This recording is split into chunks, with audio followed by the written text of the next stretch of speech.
Welcome to the Holding All the Cards podcast. My name's Daniel. I go by Kiramode on forums, and today we're going to talk about deck shuffling. So the reason I feel like it's a good thing to talk about deck shuffling is something I always want to talk about, but right now there's a pretty big thread going on in the forums. Some mean-spirited things are being said to some other people, and accusations of cheating are flying around. So I want to go over what's cheating, what's not cheating, and why it's important to shuffle your deck, not just to avoid becoming a cheater, but also because it can help your own play. So let's start off with why it can help your own play. And the reason is that Star Wars and really all card games is all about frequencies. Namely, how often are you getting a turn one resource? How often are you going to have 3-pip edge cards like clustered together in edge battles that matter so you can win them?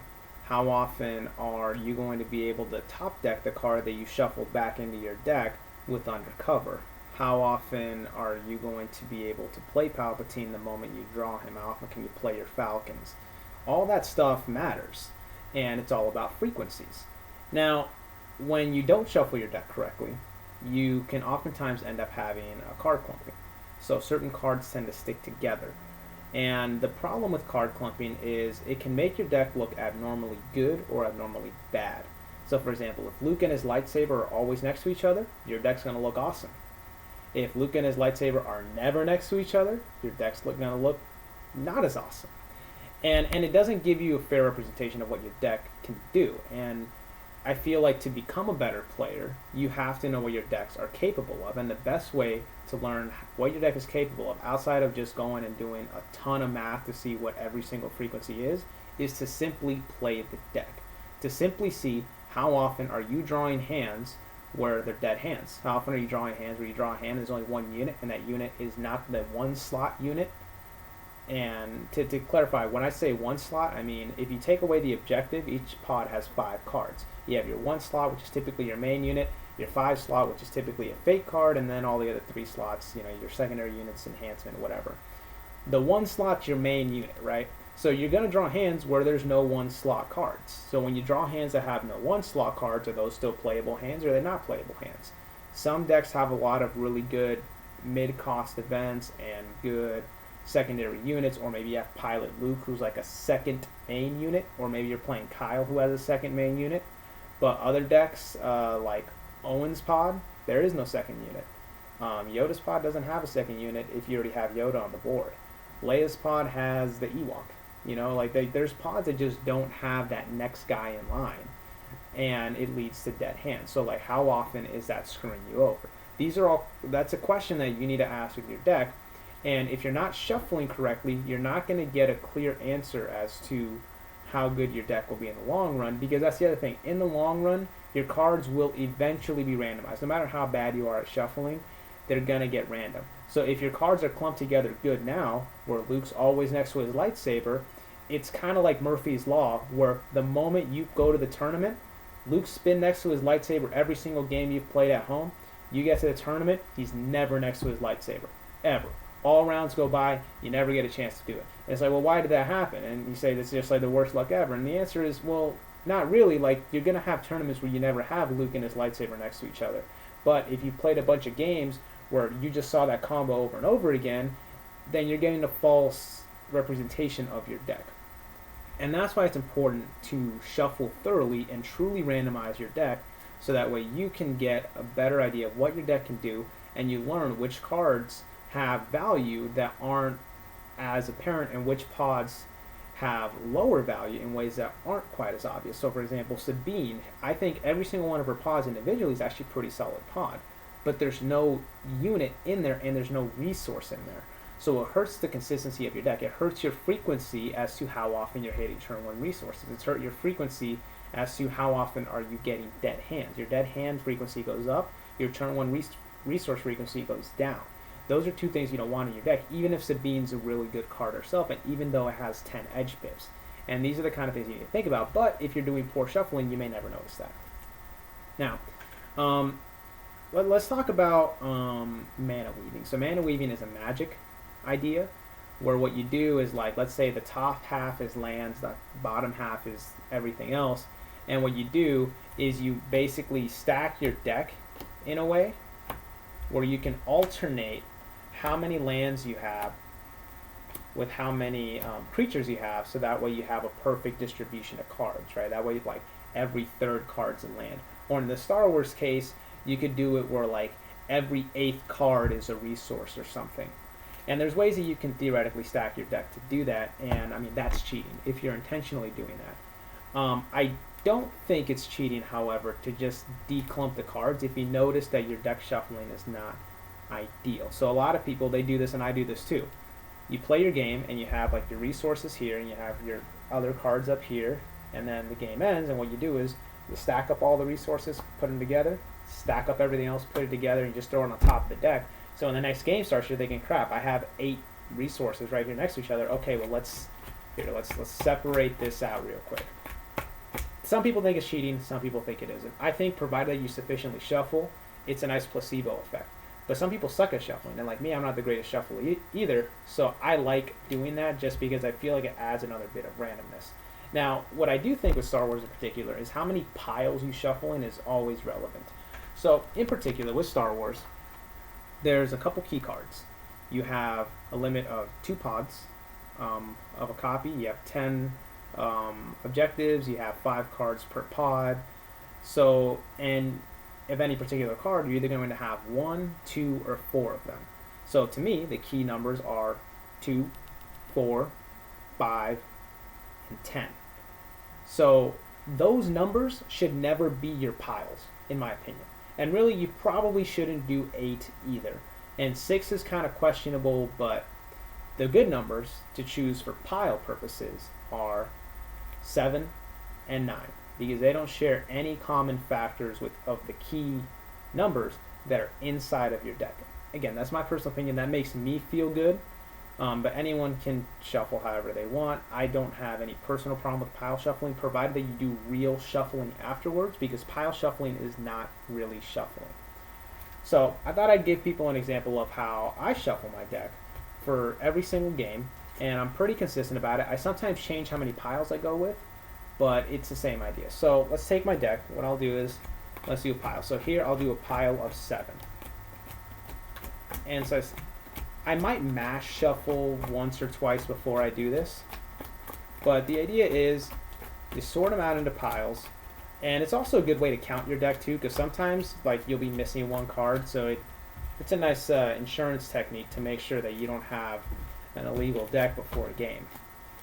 Take your cards, and then I mash shuffle a couple times. Mash shuffling is not my favorite way to shuffle, but I find it easier to do with sleeves than rifle shuffling. If I'm not playing with sleeves, I'll rifle shuffle all day. I don't have any problem with bending my cards. I'm not worried about the resale value.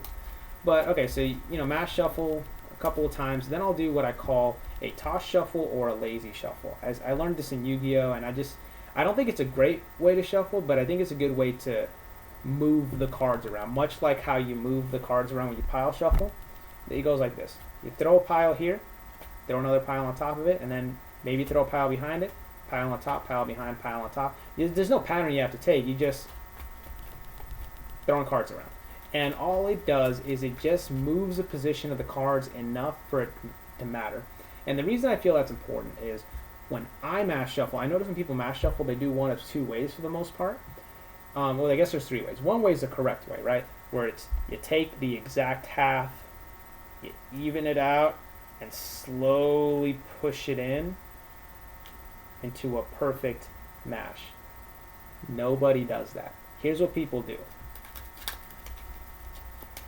They'll just lackadaisically throw the cards one into the other.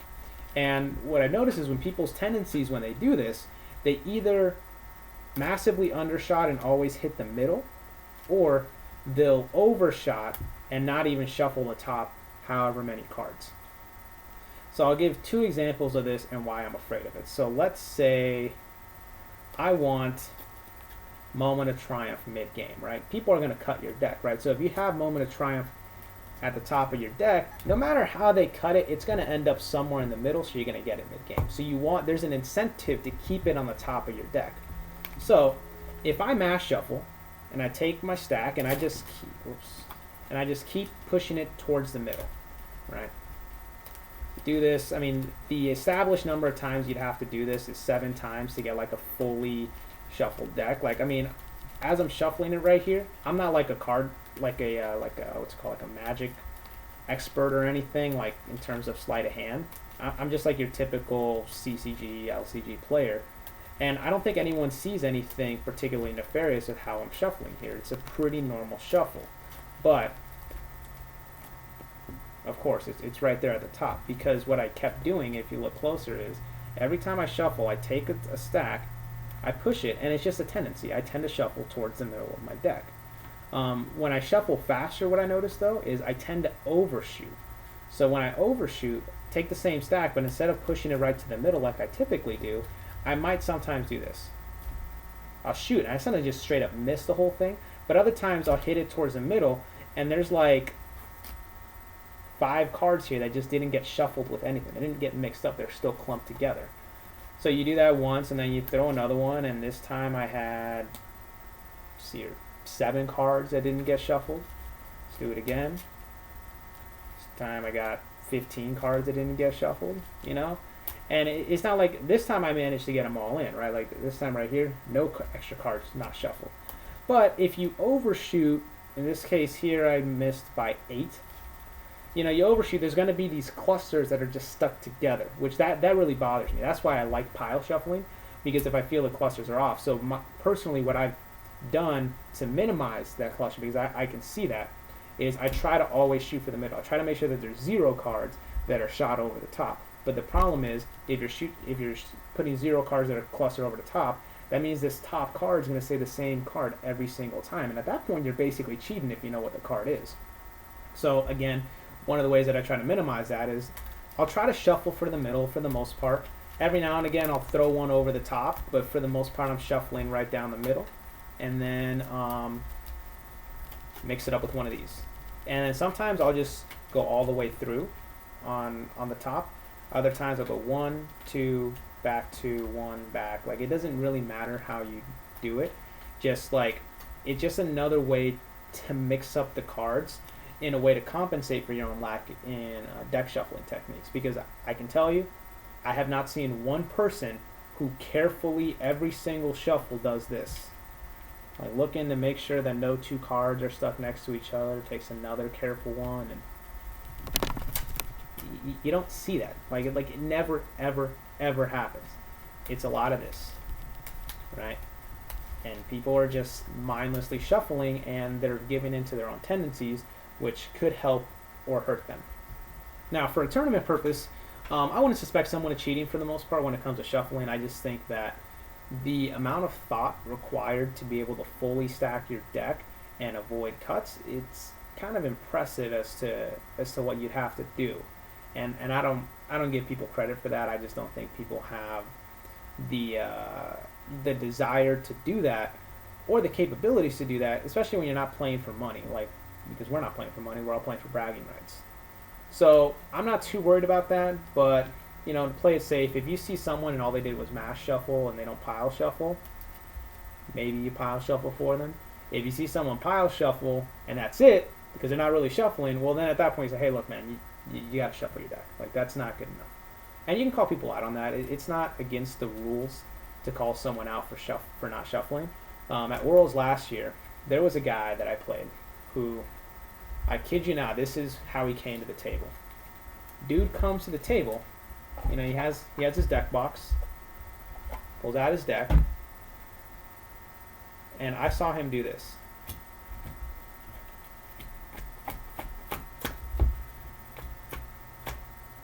No shuffle, nothing.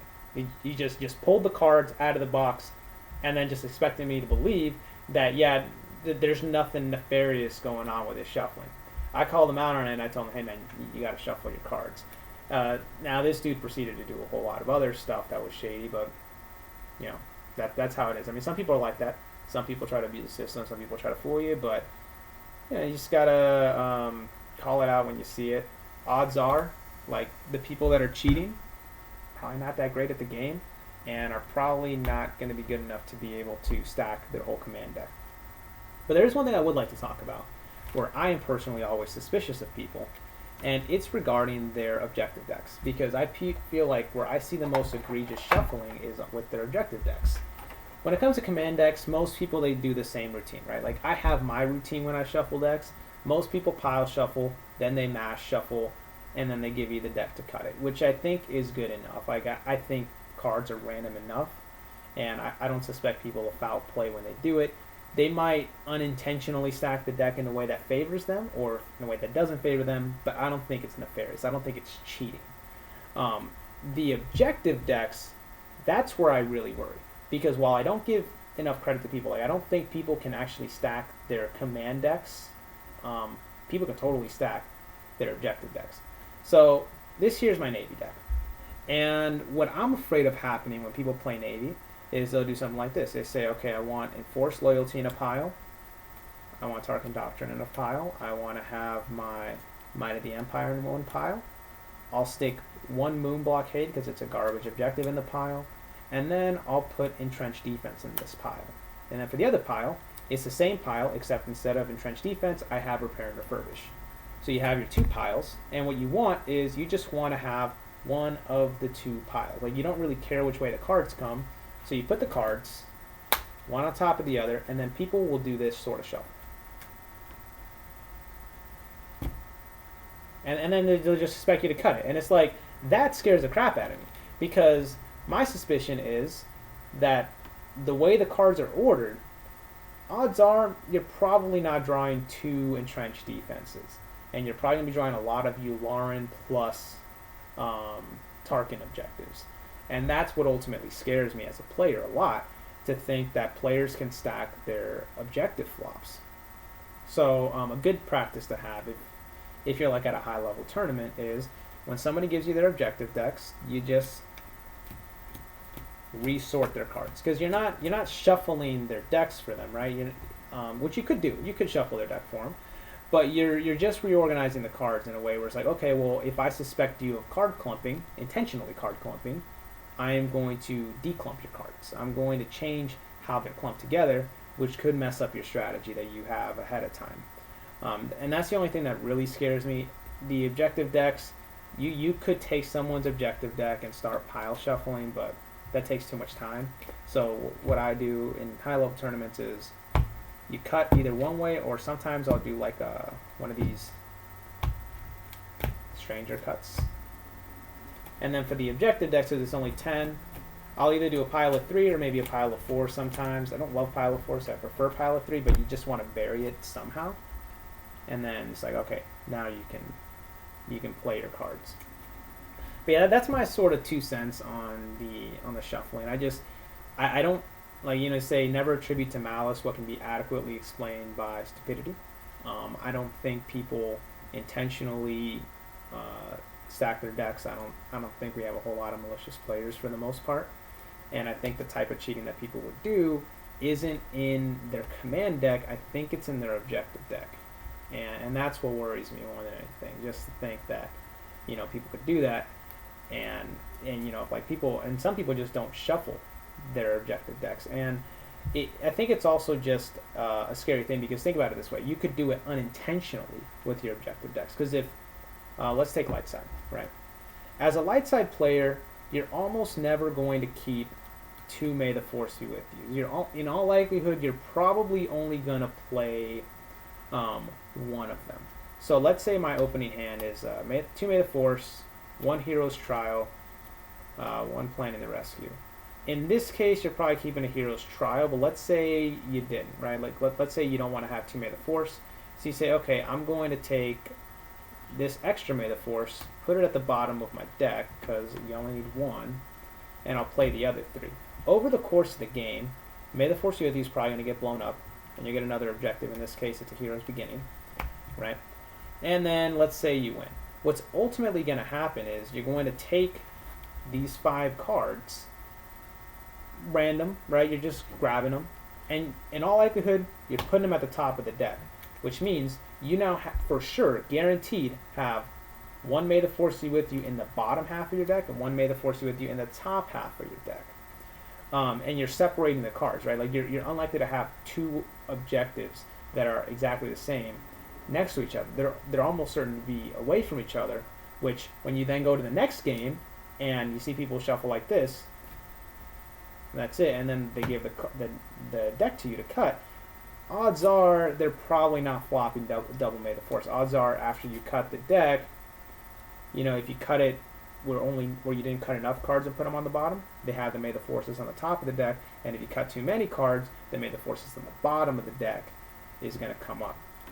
And that's what kind of scares me as a player, to think that players' tendencies can give them better objective flops just because of the patterns that they have when they're getting rid of them. So this is again something that I do, is when I'm playing a game, I will pile shuffle my objectives, right?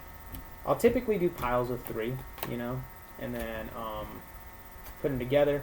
And what I do to shuffle, I don't like the lazy shuffle for objectives, because I think objectives get clumped even more than the command deck does. So what I'll do is I'll take roughly half the pile, roughly the other half, and kind of do a weird pseudo mass shuffle. I think that's a good way to shuffle. Some players do it, some players don't. I just think it's the best sort of shuffle you're realistically going to get. So whatever shuffle you feel comfortable with your command deck, you should probably be doing with your objective deck as well. Again, because it helps you and it helps the other player, right? Because if you're playing a game and every single game you have Enforced Loyalty and Tarkin Doctrine, you're not getting a full representation of what a Navy deck can actually do. Yeah, if you get that flop every time, your deck's going to look great, but part of playing Navy is understanding you're going to have the flop where you have Tarkin Doctrine and no Enforced Loyalty, or you have Enforced Loyalty, no Tarkin Doctrine, or you have neither. Now, you're going to have the flops where you have 2 copies of Chimera's objective, 1 copy of the, the Decimator's objective, and 1 copy of Repair and Refurbish. And that's a crappy flop, and you're going to have to learn how to play with it. But that's part of the game. But if you never have to do that, you never know what the deck can actually do and what it can't do and where it hurts you. So again, that's my 2 cents. If you're kind of wondering whether or not your deck shuffling is good enough, odds are it's probably not. Like most people's shuffling is questionable, to say at least. I think my deck shuffling is questionable.